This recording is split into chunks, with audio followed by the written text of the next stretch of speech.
Thank you, Mr. President.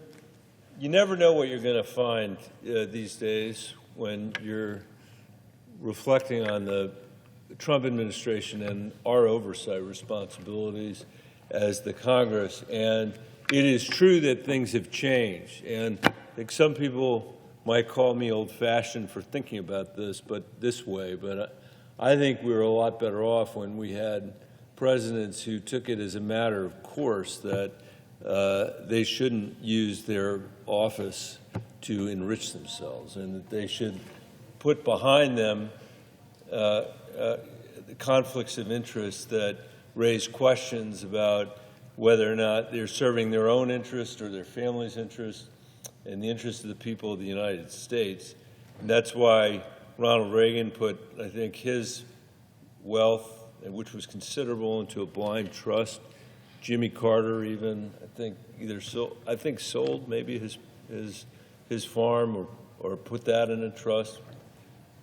And I realize it's part of Donald Trump's political charm that he wants to wear his corruption on his sleeve. But that doesn't mean that we have to go along with it, even if some people are entertained by it, which I'm not. And we've got a great example of thinking about our responsibility versus his complete lack of integrity when it comes to the service of his public duties and his private interests. And that is the bill, the so-called Genius Act, that is on the floor of the Senate right now, where we're considering whether or not to regulate stablecoins, which are part of the cryptocurrency universe that is new to all of us, certainly in this chamber and across the country. And I believe very strongly that no president and no vice president, no member of Congress, no high-ranking official of our government should be in the business of issuing cryptocurrency, including stablecoins, and they shouldn't be in the business of pumping them up like some sort of speculator, which is what we're seeing happen sometimes outside the White House or in the White House. Saw the other day that the president was having a dinner at Mar-a-Lago to reward the people who had been bidding up his meme coins, and they even came to dinner, although he apparently didn't really show for that dinner. But the legislation we have in front of us would be the first regulations of stablecoins that have ever been done, and I think as part of that, it would be very appropriate for us to say that the president should get out of this business, and that any president should be out of the business of issuing their own coins.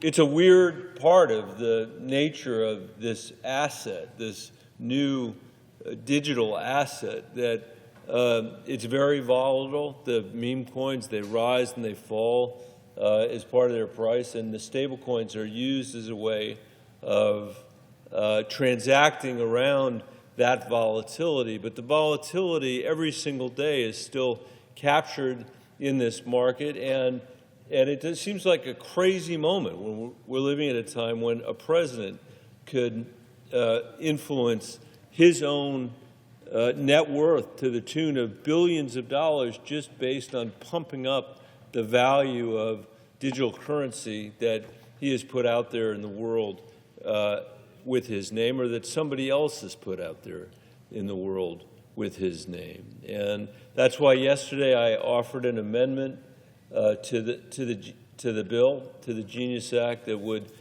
preclude any president, this president or any other president, any vice president, from issuing stable coins. And I hope we'll consider that amendment on the floor of the Senate. I hope we'll vote to pass it if we're indeed going to pass this legislation. And I hope we'll have other amendments that we consider as well, because I think that the questions that are at issue here from an ethics point of view, from a corruption point of view, go far beyond just the stable coin. They go to cryptocurrency generally and what the president is doing to inflate the value of coins that are issued in his name, whether he's issued them or whether he hasn't.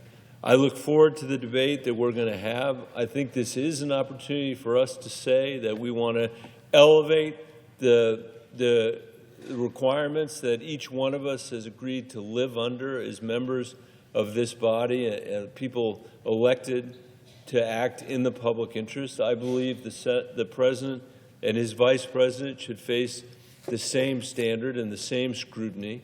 That's why I've offered the amendment that I have, and I hope that as our colleagues consider the debate that we're going to have, that others will come to the floor with their ideas to strengthen this legislation and make sure that people don't abuse their public office for their own personal economic gain.